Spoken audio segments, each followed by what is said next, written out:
Please give them another round of applause, you guys. Thank you so much. You guys have been such a blessing. So while we're waiting on those questions to come in via Menti, I have some questions for you. Does the Bible have limits on what is acceptable sexually between a husband and wife? Ooh, that's a great question.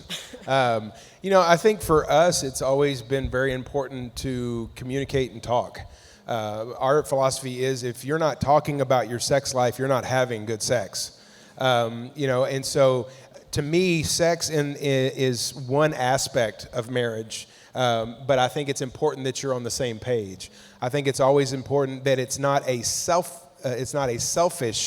act, that it's a selfless act. So it's not so important that my needs are met as it is that I'm making sure that her needs are met, right? And so I got one clap. Thank you. It's good. Your wife will thank you later. All right. No, but I think that's something that we had to learn and had to grow about. And I think that's something that I think anything it's wide open. I think I've heard it said before, if sex is like your backyard is big and it has high fences, and so you keep it in the bedroom or you keep it in the house, or wherever. Between the two of you. But it's also something that you talk about. And if there's things that she's not comfortable with, I'm not going to force that on her because I'm here to serve her when it comes to the bedroom. Yeah, I love it. We heard, I think somebody said it earlier, a marriage is made up of two great servants. If one of you is selfish, you're probably not, marriage probably isn't the thing for you. You're going to have a terrible marriage if you're a selfish person. You've got to learn to be a servant. And I think the same thing goes in the bedroom. You've got to learn how to serve each other. What is he like? What is she like? And those are things that you need to talk about in marriage. And that was something that I didn't do for years. Before I got married, or before we were married, in church I always heard sex is bad, bad, bad, bad, bad. And then all of a sudden when we got married, it was good. And I'm like, wait a second, I heard about how it was bad for 10 years, and now all of a sudden it's good? What does that mean, and what do I do? And, there were things from my past that I was ashamed of, that I took into the marriage that I hadn't been healed of. And we wasted a lot of years because we didn't talk about it. We wasted a lot of years where we could have really enjoyed each other more because we didn't talk about some of the deeper things that we were dealing with. And I think when you do that, the intimacy goes deeper for a woman, especially emotionally, and for the man too, but your sex life is better as well. Did I answer the question? Amen. Yeah. I think that was really great. Thank you. You have a question? Awesome. All right. Here's a question about offense. It says, if I offended my wife, and we went through a process to work it out, and she says she forgives, but she doesn't forget. Is it okay for her to forgive and not forget? I think I heard all that. So is it okay for her to forgive but not forget? I don't think we ever not forget. I think there's always that element that you remember. You remember the things. You remember how somebody said something to you or how it was responded. You remember those things. But I think you can always forgive. I think you can always move past it. I think what was important for us was that how we responded after the fact. That we may not forget. We may bring things up. But it's more about how we respond the next time, giving each other grace during that process so that we can continue to grow and develop in our relationship. Yeah, I think so, too, that there's a difference between forgiveness and trust. If the trust has been broken, you can forgive, but then that trust has to be rebuilt. Especially with a woman, because a lot of times when there has been a hurt there, it affects her security. And we talked about earlier how security is a woman's number one need. So that security has to be rebuilt. The trust has to be rebuilt. It's not something, I'm looking at this from a woman's perspective. It's not something where the man can just say, I'm sorry, and there it ends. He needs to build that trust back in her. And that might take weeks, months, years of building that trust back in. But I will say this about forgiveness. We heard this one time, and maybe you've said it here before. Don't live in a state of unforgiveness. Unforgiveness is like drinking poison and expecting the other person to be affected. You're the one that's affected. It's hurting you. So make sure you understand what forgiveness is, to accept that forgiveness, but yet the trust might still have to be built back up. Awesome. One question I had for you guys from, our survey had to do with what you said, whereas, especially as traditional Christians, you grow up and you hear sex is bad, sex is bad, sex is bad, and then all of a sudden, it's time for you to get married, and they're like, aren't you getting married yet? Come on, when are you having babies? So you talked about how your daughter was actually listening to what you were talking about, with marriage. So the question is, how can celibate singles prepare for a healthy sex life, physically, mentally, emotionally? And when do you discuss sex in a celibate relationship? And if you can gear your answer also towards the younger singles in, church and in the Christian circle, how do you deal with being told sex is bad for years, and then all of a sudden you get married and you have no clue how to deal with it? That's so good. I think that question needs to be talked about more, especially in like a youth program or a young adult program or even in a church service. I think it's important to kind of redefine that and not say sex is bad. I don't think sex is bad. I think sex outside of marriage is very damaging. It's kind of like whenever you light a fire in a fireplace, it's warm, it does what it needs to do, it's in a controlled environment. That's sex in marriage, okay? If you start a fire out in a dry area, in a pasture area, you light a match and you start a fire, it's going to run rampant and just destroy everything in its path, right? That's sex outside of marriage. And I think it's important to let young people especially know, sex is a beautiful thing that was created by God, that he blesses and he's there with you, even though that sounds weird and it was hard for me to get through that. But God wants you to have that relationship, and it's holy, and it's an amazing thing that happens inside of marriage. And I think outside of marriage, and I think anybody who has gone through that realizes that there's some baggage that you bring into marriage if you happen to have sex outside of marriage. And so I think you walk through those things and you talk about it. I think as far as preparing, in a celibate relationship, preparing for sex physically, emotionally, well, I mean, you can run and you can train and all that kind of stuff. Be in shape. But I think boundaries are good. Yeah, you need to have boundaries. You need to set. I mean, if you're in a relationship where you're like this, that's huge. I'm a Christian. I want to walk out my Christian life. I want to have a Christian relationship. Okay, then set up some boundaries with you and your significant other. Where are safe places we can go? Okay, probably not to your apartment alone. That's not. You can be as holy as you want, but if you're sitting next to your partner, the holiness is gone. The fire is there. You know what I mean? And that's how God created it. And I think a lot of times it's like, what's wrong with me? Why am I having these thoughts? Listen, I've had this discussion with my teenage daughter before. You got to be careful what you wear outside of the house. You may look in the mirror and say, you know what, I look cute. And I'm going to tell you, yeah, you look cute. But every boy that walks by you is going to go, you look cute, and it's completely different because that's how God's created and wired a man's mind to work, and that's how God's created a woman's mind to work. Yeah. But I think boundaries is Boundaries huge. are good, and find mentors that can speak into your life that are maybe married, that can really help you set up some boundaries. It's so important to do that, but it's also important, when you get further down the road, like what Clayton and I didn't do was talk about, I think that was maybe on there too, of just talking about sex, if you're engaged, talk about sex and what is that going to look like in your family. Find a book. If it's kind of awkward, there's some great books out there. What was the one? The Act of Marriage? Yeah. The Act of Marriage. Yeah, that's a really great one to read right before you get married and talk about it. I know it seems awkward, but it's so important to talk through that. And I think something to add real quick is that as you get closer and getting in preparing for marriage, if you're engaged, when you put a ring, especially for me, when I put a ring on her finger and she said yes, it's almost like the rules changed. Like I assumed that it was okay to move forward in that relationship, even though we weren't going to cross that line. But I figured we could unwrap the present all the way, but maybe not open the box. You know what I'm saying? You see what I'm saying? But even that, I think it's important when you begin to discuss those things. One, discuss them in a public place that's quiet, but yet you're not, in the backseat of the car having that conversation. Because again, your body is made to respond a certain way, and it's not that it's bad, it's how God created you. But set yourself up for success, not setting yourself up for failure. That's amazing. Excellent answers. Thank you. We have more questions from Menti. All right, here's one about openness in the marriage. It says, must you share all of you with your spouse, can you keep some things to yourself? Must you share everything with your spouse, or can you keep some things to yourself? Yeah. So this is really big for us that we've talked about before. Vulnerability is huge in our relationship, and this is what I mean. Ashlee has access to everything that I own. She has access to every username, every password. She can get on my phone at any time and look through anything.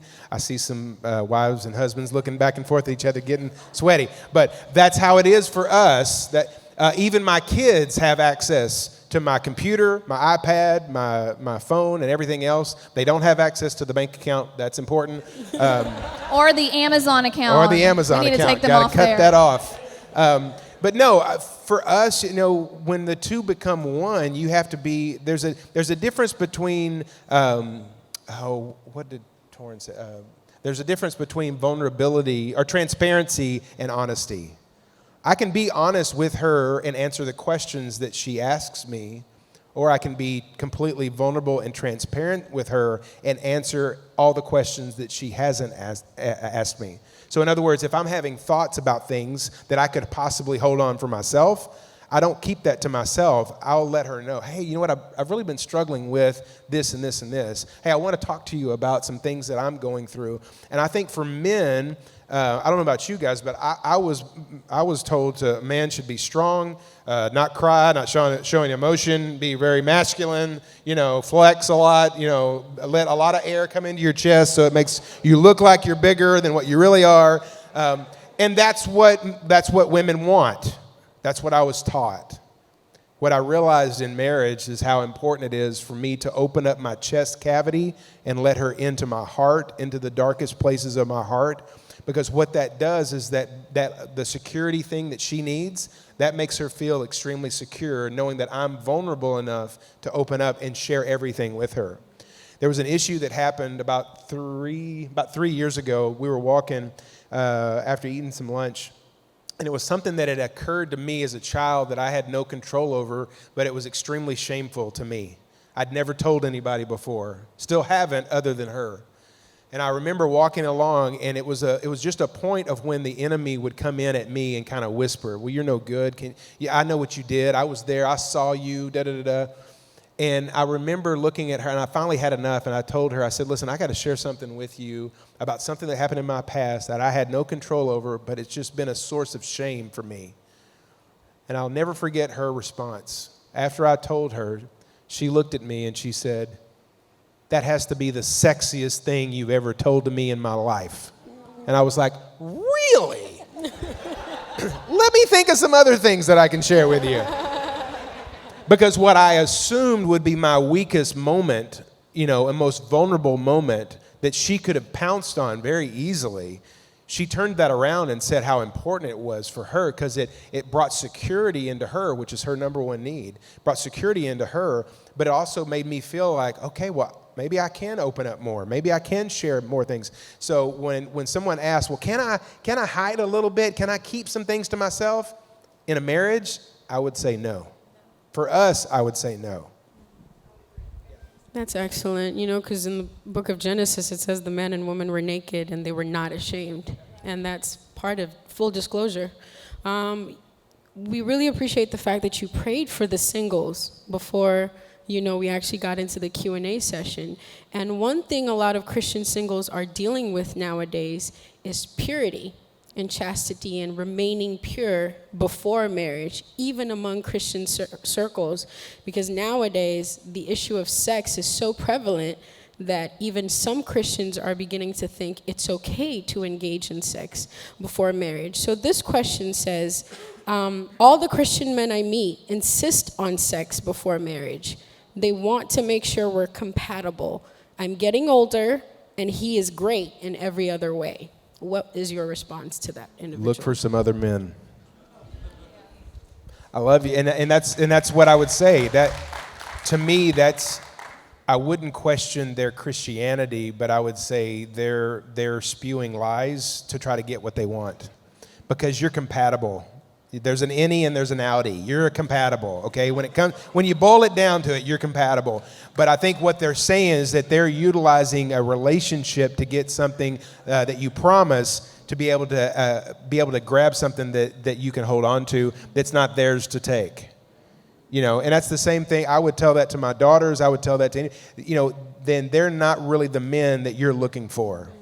A man of purpose and a man of character will pursue you, but they'll pursue you with honesty and with integrity, and they will uplift you as they pursue you. And for those of us that maybe we didn't get it right, whenever we were pursuing our spouse or whatever, I think that's even more important to talk about, man, I wish I would have done this, or I wish I would not have done that. But to the person that wrote that, I would say, there are some better men, Christian better men, that will be pursuing you, that you do not have to see if you're compatible to have sex, because I promise you, as soon as you have sex, they will be looking for compatibility somewhere else. Preach. When you read that, I was thinking at it from the perspective of if my daughter came and said that to me, and how heartbreaking that would be, that she would think less of herself, that she would think that she would need to give something so special of hers away because of what this man said. In our house, we have pretty strict rules for our daughter that's at home, and we had really pretty strict rules for our daughter that's now in college. We had some different guidelines when it came to dating. First they needed to love Jesus, they needed to attend church, they needed to volunteer at their church, and then before they could go out on a date, they had to come and meet with Clayton and have a meeting with him first. I don't own a gun, but I do have a bat. And they needed to come letting us know what their 5-year plans were after graduation. So we weren't playing around.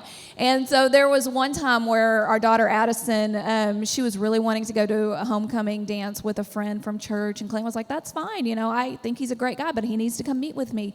And it just wasn't working out. And she was really busy, and she finally was like, it's just too much work. I don't care. I don't know. And then later on she came back and she said, why are you making this so difficult? He's a great guy. Why does he have to come and meet with you? And Clayton looked at Addison and he said, Addison, he said, my job as your father is to protect your heart so that it will have as little scars as possible when I walk you down the aisle on your wedding day. And I will continue to guard your heart until that day. And I just want to say to whoever said that, the single girl, that's how the Father feels about you. He wants to guard your heart so that it has as little scars as possible when you walk down that aisle and say, I do. So don't give your heart away too soon. Protect your heart and wait for God's very best for that man in your life. Amen. Praise God. And if I can just add to that, that goes for older singles too, not just the younger ones. Like you said, your children have the benefit of you speaking to them as parents. But what if you have that 40, 50-year-old single person who their physical biological parents aren't there? Know that is God's heart for you, is to still be protected. I know we have more questions from Mentee. All right. Here's a rather sensitive one. It says, how do you deal with repetitive infidelity? Can you repeat the question? How do you deal with repetitive infidelity? Yeah. That's a good one. That is a good one. I think first and foremost, go ahead. Well, I was just going to say. I got to think through that. I was just going to say that goes back to what I was talking about before. That's an area where trust has been completely broken and continues to be broken. And, God wants us to have a great marriage. He doesn't like divorce, but he also doesn't like terrible marriages. Don't feel like you have to stay in a marriage that the other spouse is just, I'm not doing anything in this marriage. You're just stuck with me. I'm going to continue to do this, this, and this. We say, if you're in a situation where you're being physically, emotionally abused, if there's consistent infidelity and the other spouse is just not willing to do whatever it takes to have the marriage you've always hoped and dreamed of, separation is okay. Get the help you need. Maybe you go see a counselor and we will pray. I've been in situations where the wife's like, what do I do? What do I do? And I said, you know what? That needs to be between you and Jesus. I can't tell you what to do. I said, but you know what? Infidelity is wrong, and if it's repetitive, it needs to stop. And if it doesn't stop, then you do what you feel like Jesus is telling you to do. If you feel like Jesus is saying, stay, I'm going to pray, and he's going to come back to me, well, by golly, I'm going to pray with you.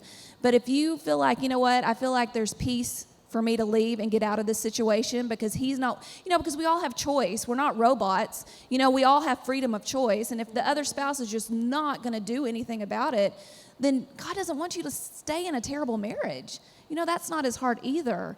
And so I say pray and find counselors that you trust to help you walk through that situation.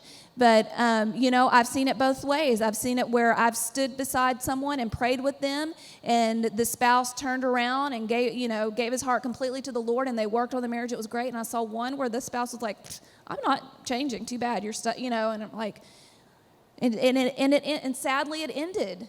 But God restored her, and she married again and has an incredible husband now. And so, I think it's just something you have to bring to the Lord. It has to be between you and the Lord. Does that make sense? Yeah. Yeah. Amen. Praise God. Let's take another question from Menti, because I know we have a lot of them coming in. All right, this one says, I want more children, but during our last 2 pregnancies, my wife suffered postpartum depression. Is it considered inconsiderate to ask her for more? Yeah, I had postpartum depression with our first one, and it was really tough because we were in a bad place in our marriage, like I said before, and I didn't even know what it was. This was in the year 2000. I thought I was going crazy. I literally thought I was going crazy. It was really tough. I didn't talk about it for a really long time because it was embarrassing. Some of the thoughts that I had, and it's hormones. It's crazy. It's almost even embarrassing to say now, but I would have thoughts of, well, if I put her, she was like a month old. If I put her in the fireplace, what would happen? I mean, it was dark.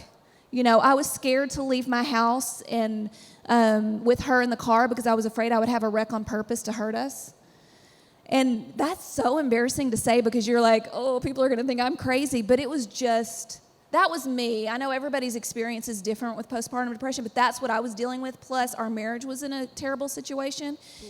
And so it took me a while to want to have another child. I mean, there's 6 years difference between the two of them. Some of that, it was hard for me to get pregnant the second time, but for 2 of those years, I was not interested in having kids at all because of how difficult that was. And it wasn't until after our marriage started getting stronger, and I started reading, and I figured out, oh, that's what was wrong with me. I wasn't losing my mind. I had postpartum depression, major postpartum depression. And I had it for a year, and so I lived in that dark place for a year. It was tough. But anyway, when we talked about it, I read up on it, and I was like, this is what was wrong with me, help me the next time we have a child. I don't want to go through this alone. And so with our second child, I didn't deal with postpartum depression. I had a great pregnancy, had a great delivery, no problems. With Colton, I had all kinds of depression because I was I was turning 40 and I was pregnant. Anyway, I dealt with postpartum depression with Colton. But this time, Clayton was beside me. He walked me through it. Every day he would say, are you okay? Do you need anything? Do you want to go see a doctor? Do you think you need to talk to anybody else? No, I'm good. I just need you to. For me, I just needed his security. I needed his reassurance. I needed him to ask me every day, how are you feeling today? And there was one day I was like, well, I feel like if I go outside, this is so embarrassing. I feel like if I go outside, I might throw him in the pool. And he was like, okay, let's not go outside, Let's lock the door from the inside. It's funny. I want to point out that I would have, it's a weird mind trick. I don't know if anybody's ever dealt with postpartum depression. I wouldn't have done it, but those were the thoughts that were racing through my head, and it was scary. I wouldn't have done it. And so he was like, okay, let's talk about that. Let's stay inside. How are you feeling today? What's going on? Do you feel like you need to go to a doctor? He was constantly by my side, and that changed everything. Going through postpartum depression the second time, was hard, but it was nothing like the first time because I had my teammate beside me. I had my partner helping me walk through it. And so I would just say, encourage your wife, but just let her know, you know what, babe, the next time you have a baby, you better know I'm going to be beside you. I'm going to walk through this with you. If you need me to take the baby anytime because you're having some issues or some depression, please know I will be with you every step of the way. You will never feel alone. You will never feel lost. I'll never think anything you think or say is crazy. I promise I'll be with you. Reassure her that you'll be with her. Man, God bless you. Please give them a really good round of applause, because thank you for that transparency. It is not easy to do that. We really are grateful for that. Let's take one more from Menti, and then I'll give you another one. All right. I'm not going to read it the way it was written, but basically the idea is, how do I deal with sexual problems in the bedroom with satisfying my wife?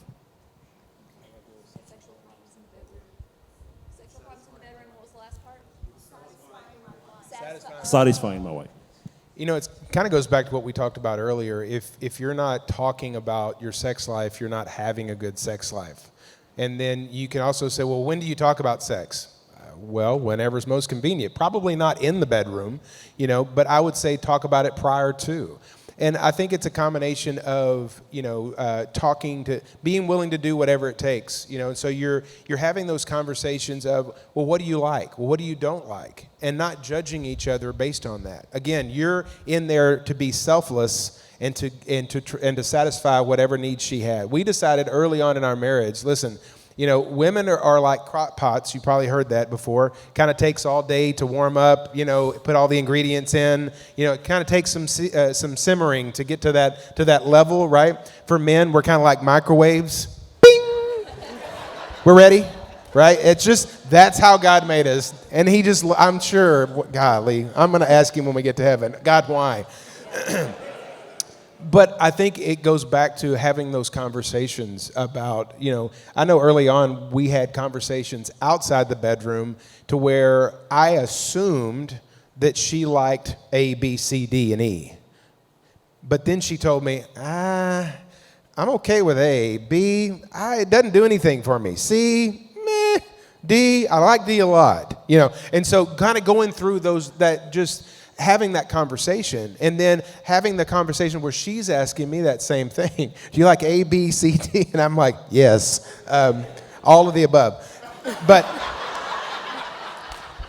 it's having that conversation outside the bedroom. And then, after a while, to me, after 23 years of marriage, almost 24 years of marriage, it doesn't get stale. It doesn't have to get stale. In fact, it gets better because you're learning, you're growing, you're developing, and you're there to serve your spouse. And so you're having those conversations. So there's things that maybe we tried or did in the beginning that we don't do now, and things that we do now that we did in the beginning. And so, but it's having that every so often. You have that conversation of not just, hey, did you like sex today? But it's, hey, let's schedule a time to where you can sit down and have a conversation about your sex life. And I think, too, for most women, a lot of times men think, okay, foreplay is like right before we're going to have sex. Foreplay starts that morning. Foreplay starts with getting up and maybe making the lunches for the kids. Foreplay for your wife might be, cleaning up and doing the laundry that day. It depends. And it kind of goes back to the love languages. We've heard a pastor say to a congregation one time talking about marriage, he said, you're just one vacuum clean away from a great night of sex, it depends on. But it's pouring in. I thought it was great with the 5 love languages. It's not pouring into your spouse the way you receive love. It's pouring into your spouse the way they receive love. And so for guys, it's like instead of putting diesel gasoline into an unleaded gasoline car, you're putting regular gas into a regular car as opposed to putting diesel into them. So it's going to help them run, right? And so it's important that you are filling their love tank up, because if you're not filling them up, it's really hard to make a withdrawal when there's nothing in there. And that's huge, right? Okay. Yeah. That's excellent. So someone had a question here, which you kind of touched on already, which is, how to keep from falling into a routine. But we did want to know, what happened to the 1,000 condoms? That's funny. Somebody told us before, well, you got 3 kids. Somebody must have been poking holes in those condoms. But it's funny because literally it's just that's why we share the story, because it's ridiculous. It's so ridiculous. But I used to give them away as Christmas gifts, no joke. I would go and get Christmas like bags, like to my guy friends. I would get like these bags. I would fill it up to the brim, and then I'd put some silk boxers on top, write them a note, said have fun, and give it to them. One year at Christmas, my mom gave myself, my brother, my brother-in-law these new like Tommy Hilfiger pajamas, and she was the nicest, sweetest Southern belle, just so prim and proper, and I had gone in and put a condom in each of the pockets.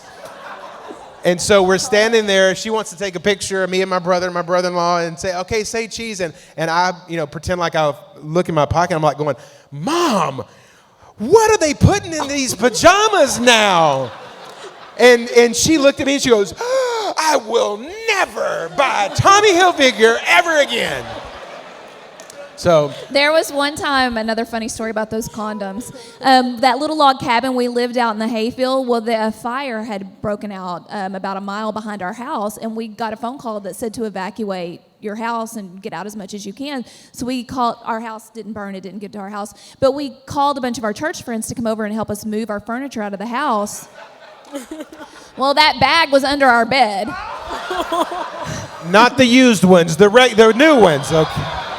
Just want to clarify content right there. So we're out there. Later we talked about this and laughed. Both of us in our minds are thinking, oh no, the condoms. But I'm thinking, I'm going to be mortified if they find that bag of condoms. And he's thinking, oh no, we have to save the condoms.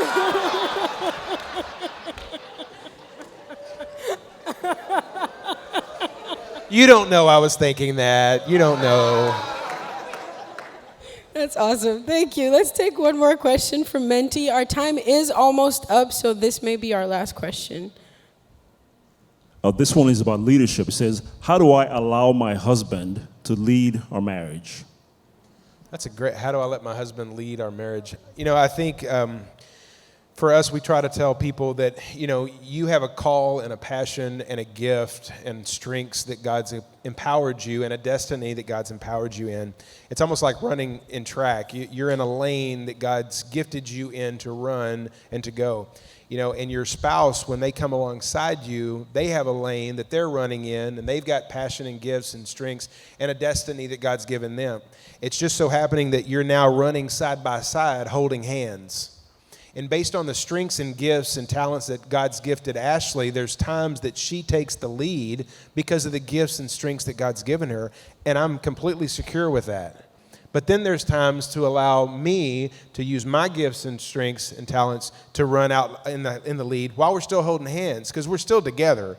And so she allows me to do that based on our strengths. There's a great book you may have heard called Strength Finders, and there's an accompaniment book called Strengths-Based Marriage. And it talks about the importance of utilizing the strengths that God's gifted you with as a masterpiece. He calls us a masterpiece. Well, there's things that we realized early on, or after about 17 years, that she has one of the great strengths that she has is through not just ideation, coming up with ideas, but she's also very strategic in how she thinks through things.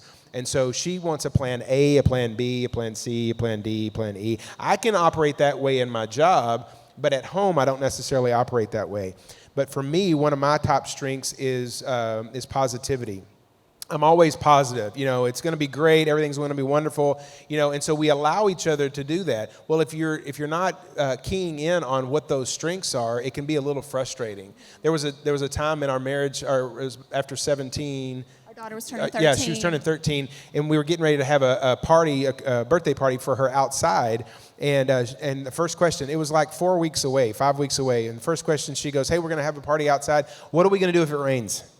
And my strength was, well, it's not going to rain. It's going to be fine. It's going to be beautiful. It'll be sunshiny. It's October. It's not going to. But what are we going to do if it rains? But why are you thinking about raining? It's not going to rain. It's going to be fine. It got closer. Every time we would talk, what are we going to do if it rains? Sweetheart, it's not going to rain. I would try to be positive. She's being strategic. And then after a while, what happens on the day of her birthday? It rains. fortunately, leading up to that, we had read this book, and we realized that, you know what, she is utilizing her strength and leading in that area. And once we realized that, it wasn't this type anymore. We were actually benefiting. I was getting the benefits of her being strategic, while she was getting the benefits of me being positive and other strengths as well. But I think it's allowing your husband to take the lead, not always maybe giving him the answers or telling him what to do or whatever. Allow him to lead out in front. You may know all the answers, and you may know them a lot quicker than he does. That's okay. Doesn't mean that you have to tell him, hey, you need to do this, and we need to do that, and you need to do this. It's allowing him to take that lead, to find the strength and the leadership to lead the family. Yeah, I think that's great. If you've never heard of that, I mean, all the things that were talked about before, the person that was up here, that was amazing, all the different things you can do and tools. That's why we say it's an ongoing, marriage is an ongoing educational course that you'll never graduate from. But that's another great one that Clayton just mentioned. It's called the Strength Finders Test. And there's 42 strengths that the Gallup poll industry came up with this test. There's 42 strengths that they came up with over years and years and years of research and study. And so what's cool about this test, this is kind of a side note, sorry, but you'll find out your top 5 strengths. And so what's neat about that is to find somebody else with your same strengths in that same order would be 1 in 32 million. So it really shows you that you're a masterpiece of God, and we love this test. But when you're with your spouse, you've got top 10 strengths, because once you learn what each other's strengths are, you can combine those together, and you're a power couple. You know, whereas before, when I was trying to be strategic and he was like, come on, babe, you just need to be positive, you need to believe, you need to pray, I would just kind of fall back and say, okay, you know, and sometimes things wouldn't go as planned. But now that he knows and I know, hey, she really thrives in coming up with strategic plans. Yeah, babe, let's pray and believe, but let's make out a plan B and C. That's great, babe. Take the lead on that. You know, and so it's been really beneficial in our marriage, and we see how, you know, sometimes I am going to take the lead on something. Sometimes he is going to take the lead on something, depending on the strengths there. So it's been really helpful. Awesome. Thank you so much. Thank you so much. Now, for everybody out there, we know we could not get to all your questions that came in through Menti. So what we'd like for you to do is please email those questions to marriage@dch.church. Okay. Please, whatever questions you have, send them to that email, and I'm sure one of our pastors will probably just personally reply your questions, because we just don't have enough time in the day. But Clayton and Ashlee Hurst, everybody, please give them a round of applause. Thank you so much. Thank you.